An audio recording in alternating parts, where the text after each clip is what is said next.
ये श्रीमद् भागवत की कथा इतनी पुण्यदायी है, इतनी महत्वपूर्ण है कि जिसको सुनकर धुंधकारी जैसा प्रेत भी तर गया। अब आप लोग यहां से अंदाजा लगा लो, वो पापी जीवन भर पाप करता रहा और पाप करते करते जब मरा तो प्रेत बना, और प्रेत बनने के बाद भागवत की कथा को सुनकर और तर गया। अब विचार कर लीजिए, मरा मराया व्यक्ति तर सकता है तो हम लोग फिर भी जिंदा हैं। हम लोग तो अपना उद्धार कर ही सकते हैं, बस शर्त इतनी है कि पूरे भाव और श्रद्धा से इस कथा को सुने। आप लोगों को यह भी याद होगा ये सारी चर्चा कहां चल रही थी, याद है आप लोगों को?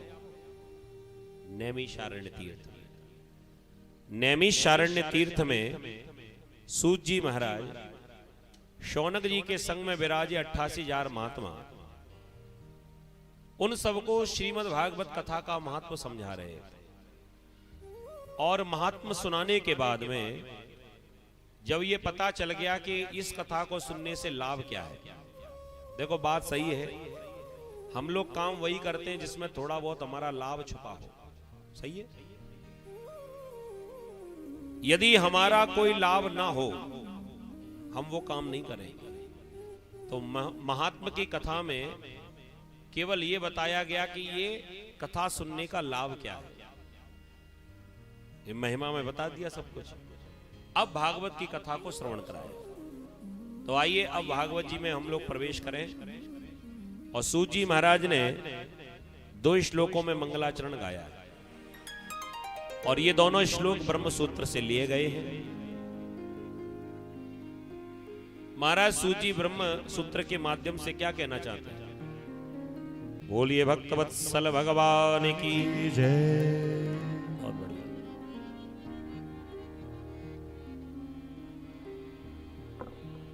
ध्यान देंगे, ये भागवत जी का पहला श्लोक है। और क्या कहते हैं सूत जी महाराज? जन्मान्ध्यस्य तोन्भयादितरतश्चार्थेषु विज्ञस्वराट् तेने ब्रह्म हृदय यादि कवये मुह्यन्ति यत्सूर्यः तेजो वारिमृदां यथा विनिमयो यत्र सर्गो मृषा धाम्ना स्वेन सदा निरस्तकुहकं सत्यं परम धीमहि। यह भागवत का पहला श्लोक। जन्मान्ध्यस्य तोन्भयादितरतस् चार्थेषु विज्ञस्वराट्। बड़े ध्यान से सुनना जी। जिन परमात्मा की कथा को सुनने के लिए हम लोग इतनी दूर से चलकर यहां तक आए, किसी ने पूछा क्या भगवान वृंदावन में ही हैं? और वृंदावन में ही है, भाई ये तो कहना गलत होगा कि मात्र वृंदावन में ही है। अगर वृंदावन में ही भगवान है तो फिर अयोध्या में काहे को झगड़ा मचाया? ये बनारस का झगड़ा काहे को है कि वहां भगवान नहीं है? भगवान तो वहां भी। ये हम कह सकते हैं कि भगवान वृंदावन में भी हैं। ये कहना उचित नहीं होगा कि वृंदावन में ही है। इसके अलावा भी तो कहीं हो सकते हैं, चित्रकूट में भी हैं भगवान, काशी में भी भगवान है, अयोध्या में भी भगवान है, हर जगह है। तो भैया कहां है भगवान? सबसे पहले प्रश्न यही आता है कि भगवान कौन सी जगह, इनका ठिकाना क्या है? तो वेदों से पूछा गया। पहले तो भागवत की वाणी सुन लो। ये श्लोक जो मंगलाचरण में गाया गया ये ब्रह्म सूत्र का है। और ब्रह्म सूत्र क्या कह रहा है? चार्थेषु विज्ञस्वराट्।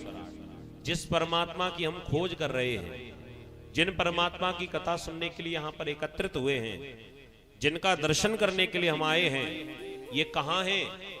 चार्थेषु, हमारे चारों ओर, हर जगह। वेद कहता है कि सर्वम खलुविदं ब्रह्म, हर जगह।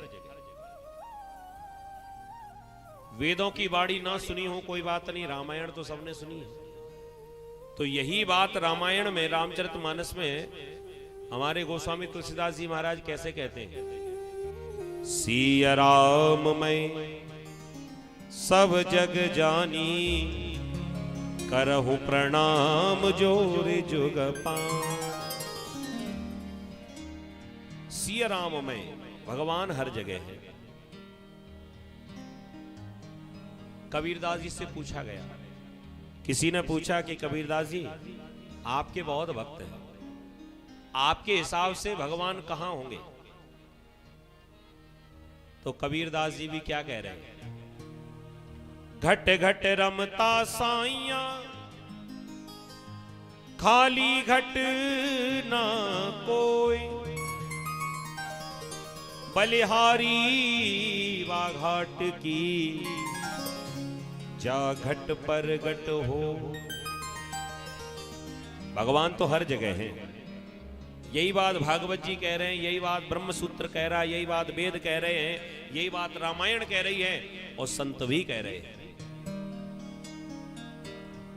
इतने सारी बातें सुनने के बाद भी जो तर्क करने वाले हैं वो कहते हैं कि यदि भगवान हर जगह हैं, चलो हमने मान लिया कि सिया राम में सब जग जानी, चलो हमने मान लिया कि हर व्यापक सर्वत्र समाना, लेकिन आज तक हमें तो मिले ही नहीं। जब हर जगह ही हैं तो आज तक परमात्मा मिले क्या? वो तर्क करने वाले ने कह दिया कि हमें आज तक भगवान मिले ही नहीं, तो तुम कैसे कहते हो कि भगवान हर जगह है? तो यहां संत निर्णय करते हैं कि भगवान हर किसी को मिलते ही नहीं, हर किसी को थोड़ी मिलते। जिसके भीतर भक्ति का भाव होगा, जिसकी आंखों पर भक्ति का चश्मा चढ़ा होगा, उसे तो भगवान हर जगह मिल जाएंगे। जो वास्तव में भक्त बन गया, उसे वृंदावन आने की भी आवश्यकता नहीं, उसका घर ही वृंदावन बन जाएगा। लेकिन शर्त यह है कि भक्ति का चश्मा भी होना चाहिए। जैसे एक व्यक्ति चश्मे की दुकान पर पहुंचा, दुकानदार से कहा कि ऐसा चश्मा बनाओ कि बारीक से बारीक अक्षर भी हम पढ़ ले। दुकानदार ने आंख टेस्ट करने के लिए एक चश्मा उठाया और पहनाया, अखबार पढ़वाया कि बताओ पढ़ सकते हो। व्यक्ति ने मना कर दिया, नहीं। ग्राहक कहने लगा मैं नहीं पढ़ सकता। दूसरा चश्मा पहनाया, अब बताओ अब पढ़ सकते हो? कह दिया नहीं।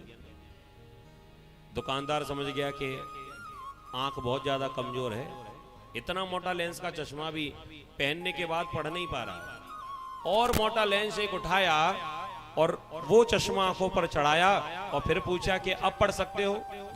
ग्राहक कहने लगा नहीं।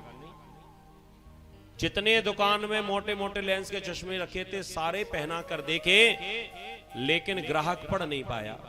दुकानदार ने पूछा दिखाई दे रहा? कि दिखाई सब कुछ दे रहा है लेकिन पढ़ नहीं पा रहा हूं। दुकानदार ने कहा ये बताओ थोड़े बहुत पढ़े लिखे हो? ग्राहक कहने लगा पढ़ा लिखा तो बिल्कुल नहीं हूं। माता ठोका तो चश्मा क्या करेगा? पढ़ना तो हमें ही पड़ेगा, चाहे कितना मोटे लेंस का चश्मा हम पहनते रहें, लेकिन जब तक अक्षर का ज्ञान हमारे हृदय में नहीं होगा तब तक हम पढ़ नहीं सकते। ऐसे ही भगवान तो हर जगह हैं, लेकिन जब तक हमारे हृदय में भक्ति नहीं होगी तब तक परमात्मा सामने आ भी जाएंगे, फिर भी परमात्मा का दर्शन नहीं हो सकता। प्रेम से बोलो राधे राधे। तो चार थे सुविज्ञ स्वराट, वो हमारे चारों ओर हैं।